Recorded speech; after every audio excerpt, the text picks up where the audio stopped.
嗨，大家好，我是熬夜，陪你一起学习学校没教的知识。你还记得年头设下的目标吗？到目前为止，他们完成了多少？还是已经被你封存在自己的记事本里面不了了之了？然后新的一年又要开始了，你又给自己设下新的年度清单，今年要买一辆跑车，今年要买一个房产，今年要突破业绩100万，今年要找到一个女朋友等等的。结果就因为大家都设目标，所以你就跟着设，但设了以后，同样的打爆封存，年复一年的循环，生活还是一样没有任何的变化。其实这一切生活没有办法前进的原因，就是因为我们缺乏了一个非常重要的过程，那就是反思和回顾。没有反思，你就不懂得自己做的对不对，走的是不是自己想要的方向。犯同样的错误，朝着错的方向前进，那又要怎样达成目标呢？所以今天这一集，我将会透过22道问题来帮助你启开一个美好的2022年。但在之前你也必须要回顾一下自己的一整年，才能够根据自己的情况来设，才不会设到不切实际的目标，并且你也会更加的清楚知道新的一年应该要往哪一个方向去前进。所以前面的16道问题，我将会好好的帮你回顾一下自己在2021年的状态。接下来的8道问题呢，才会进入到新的一年需要做的事情。当然，我也希望你可以花2到3个小时来做这一个练习，因为问题都非常的深入，我也不希望你得到一个非常表面的答案。而当你完成了这个练习之后，感觉到自己充满方向、开心，并且充满自信的，你就知道自己设了一个好目标。不要不啰嗦，我们马上来开始吧。首先，第一道问题，在过去的12个月里面，你设下的5到10个目标是什么？而这5到10个目标，他们各自又完成了多少%？我们人总是会有意识，又或者是无意识的追求某一些目标的。如果有意识的话，你是会把它给写下来，然后经常的去回顾它的。比如你定了一个存款要多出20万的目标，要交到一个男朋友的目标，又或者是要出一本书的目标都可以。而无意识的话，就是你没有把它写下来的，但你会无意间的追求某一个东西，它是突然出现的。同样的，你也可以把这样的一个目标给写下来。比如说，突然你换了一个销售的工作，然后公司给你定下了一个100万业绩的目标，而你也拼命的去追它。像这样的一个目标，你同样是可以把它给写下来的。在罗列完这些自己有意识或者无意识设下了10个目标之后，然后就给他们评分一下完成了多少。比如你的目标是想要买一个房地产，那么 100% 就是完成房产贷款，签了买卖合约。那假设目前你只是给了定金而已，刚刚申请贷款，那么就给这一个目标打下一个 20%。写下百分比的好处，就是会让你对自己目前的状况更加的清晰，同时也是会让你开始反思其中达不到目标或者是进度缓慢的原因是什么。第二大问题，你在过去的12个月里面达到了10大成就是什么？这10大成就不一定是要和目标相关的，任何事情对你来说是一个成就都可以的。它可以是考到一个好成绩，赚了50万，又或者是脱单了，生了一个宝宝，报读了一个课程都可以。只要对你来说是一个大成就就可以了。就像我自己的一个成就，就是今天做了3个手术，一个腿部的手术，一个鼻塞的手术，一个难为情的痔疮结扎手术。从这个问题当中，我们就可以和第一道问题的10大目标来做对比，到底你所达成的成就是否和你的目标相符？那如果没有的话，可能就代表你并没有往自己的方向前进，又或者是说你并没有设下自己真正想要达成的目标。这时候就可以好好的检讨一下自己的行为和内心，为什么会这样？就像是我动手术是完全没有在我的目标清单里面的，但我觉得它就是一个大成就，这就代表着我对它有一定的重视。所以在新的一年开始，我就会给自己在健康方面至少要设下一个目标。第3大问题，今年在你身上学会的5堂最宝贵的教训是什么？它可能是你今年交到了一个人渣，和某某某分手了，也有可能是在一项投资项目被骗了，也有可能是你今年搞了一门生意，结果失败了，又或者是跟某某人合作，结果闹得非常的不愉快。错误和教训总是存在着，除非你意识到并且学会了，不然的话，你还是会不断的重复这一些教训。认真回想，并把这些教训给写下来，它可以帮助你在新的一年里面不会再犯同样的错误。勇敢的面对他们吧，因为如果没有从错误中学习，那就不会变成一种教训，那永远都不会进步。第4道问题，今年你做的5件最棒的决定或者是事情是什么？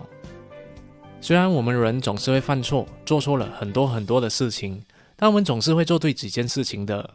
说完了5件错事之后，现在就来探讨一下自己做的5件最棒的决定是什么。它可以是你买了一辆新车，买了一个笔电，或者是投资了一档股票，上了一门课程，又或者是换了一份工作都可以。还是说今年你买了加密货币，炒掉了不好的员工，开始了自己的自媒体等等的。好好的检视一下，对于自己而言，今年最棒的决定是什么？因为如果你忽略掉了这一个部分的话，就没有办法知道自己在做什么样的决定，什么样的方面的决策的时候是比较有一定的敏锐性的，而当时候的感觉又是怎样的。知道自己这些行为是正确的，下一次你就会变得更加的敏感，更懂得抓住好的机会。就像是教训一样，有了正确决定的参考经验之后，往后明年开始你就会做出更多更棒的决定了。第5，今年你做的3件最冒险的事情是什么？如果你从来都不冒险的话，那就不会成长。一整年下来，好好的想一想，有哪3件事情是你最冒险的？这里说的就是你的舒适区。如果1年下来你都没有冒过险的话，那么你的舒适区就不会扩大，你也就没有再成长。这边说的不一定是说那种爬山、跳伞那种冒险，而是自己的内心冒险都是可以的。它可能是你勇敢的拿起了麦克风，在一大群人面前做演讲，有可能是你自己拍摄了一些影片，有可能是你接受了老板给你的新项目，换了一份新工作都可以，又或者是说你决定了投资房地产，或者是股票、加密货币等等的。想一想今年你做了什么样的决定，什么样的挑战，提升了你的生活，让你的生命变得更加的好了。因为只有冒险实践过，你才能够得到实际的成长，舒适掉你原本的不舒适区。第6大问题，你和哪3个重要的关系变得越来越好了？它可以是你和某个朋友上的关系，又或者是你和生意伙伴上的关系，你和厂商的关系，你和某一个顾客的关系，又或者是你和上司的关系、同事的关系，甚至是另一半的关系都可以的。在我们生命的过程当中是充满关系的，是关系让我们取得成功和幸福。就像是你的事业发展需要和别人合作，需要有员工团队的帮助，同时当你达到目标又或者是遇到挫折的时候，也需要有人和你分享喜悦，或者是陪伴你度过低潮的时刻。所以马上就来想一想，你和谁的关系在这1年里面变得越来越好了。第7道问题，你做了哪一些事情让这些关系变得更好了？每一个关系列出1到3件事。这一道问题可以帮助我们反思到底我们做了哪一些事情，用了什么方式让这些关系变好了，意识到什么事情是有效的，在新的1年我们可以继续保持这样的一个建立关系的举动。每一个关系都列出1到3件事，是因为你经常在对方的贴文又或者是 story 留言，然后进入聊天，还是你们一直都有保持着会议，办了一些社群活动，所以让彼此的感情一直在升温，还是你经常就会制造一些小惊喜，让对方对你感到上瘾呢？第8道问题，5个对你影响最深的人是谁？好好的想一下，有谁改变了你的生活，影响了你的决定？不管是好的还是坏的，都可以写下来。比如说你今年认识到了一个朋友，他激发了你每周运动，做健康饮食，还是你认识到了一个损友，经常带你去喝酒抽烟的，导致你变得越来越堕落和颓废，甚至是有一个人启发了你对某件事情的看法都可以，只要是影响你够深的，都可以把它给写下来。也可以是你的偶像、你的上司都可以，也有可能是一本书的作者，因为你看到他的书而带来了改变。就像是一个影响我非常深的一个人，就是 Four Agreements 的书籍作者 Don Miguel Ruiz。在看到他的书之后，激发了我内在小孩的勇气，也和大家分享了有关于找回自己内在勇气的4大信条系列影片。第9道问题，5个你花最多时间相处见面的人是谁？这时候检视一下你的内在圈子是怎样的了，你在谁的身上花了最多的时间？可能是你的另一半，有可能是你的几个好朋友。这些人他们到底是谁？他们在怎样影响着你？那如果你没有朋友的话，也可以想一想，你每次追踪的偶像是谁？每次关注的对象又是谁？第10道问题，这些人他们对你造成了什么样的影响？是让你变得更加的积极了，还是变得更加的懒惰了？还是让你变得更加的温柔了？还是让你变得更加懂得赚钱了？那如果你发现到他们是非常有毒的，给你带来很多的负面情绪，那你就要学会远离他们，要不然的话减少和他们接触。如果是非常正面的，有非常大的思维，非常的有理想，那就要花多一点时间和他们相处，让你不费力的就可以得到很好的成长。第11道问题，今年你看的5本最棒的书籍是什么？这边真正的问题是，你拿了什么东西来给自己的思维补充养分？而今年我的年度书籍就是《成功者的大脑、脆弱的力量、4大信条、金字塔原理和商业教练》。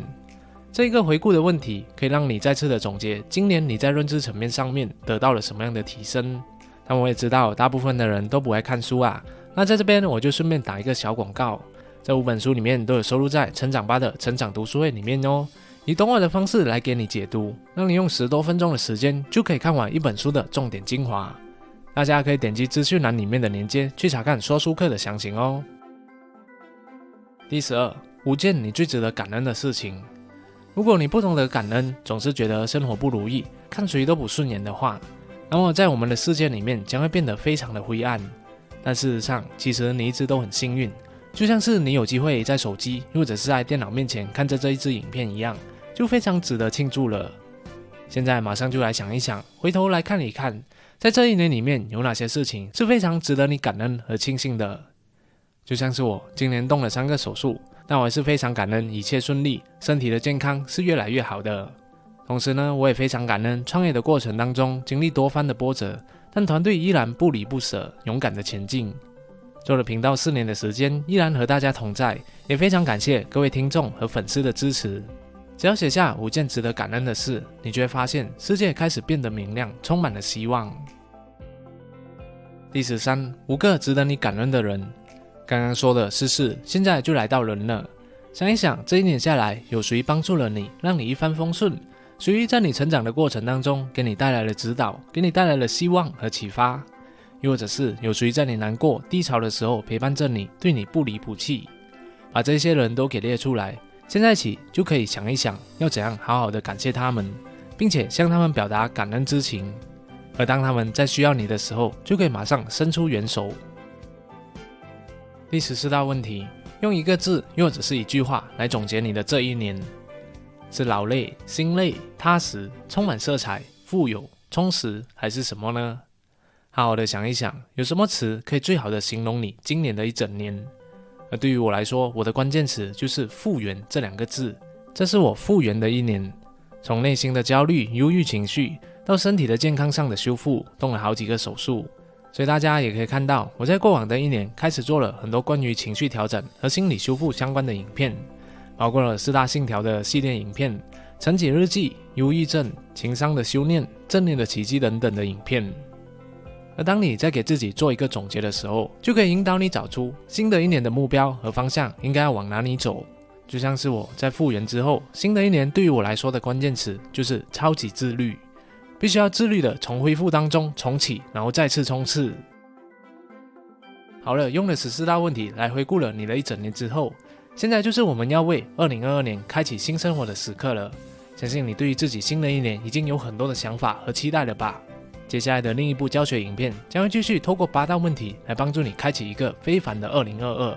刚好我也发现影片有点长了，所以就把它放到了 Part 2去，让大家不用担心，因为这2支影片是同时上架的。你也可以趁此刻来休息片段，上一个厕所，或是帮我点赞、分享，然后留一个言，帮我打一声招呼哦。总而言之，在你没有登上高峰、飞向高空之前，先来看一看自己是否被山花野草给迷住了。只有反思过去，从经验当中成长，我们才能够展望未来。Part 2继续为你的新年目标来负责。我那一个影片再续前言。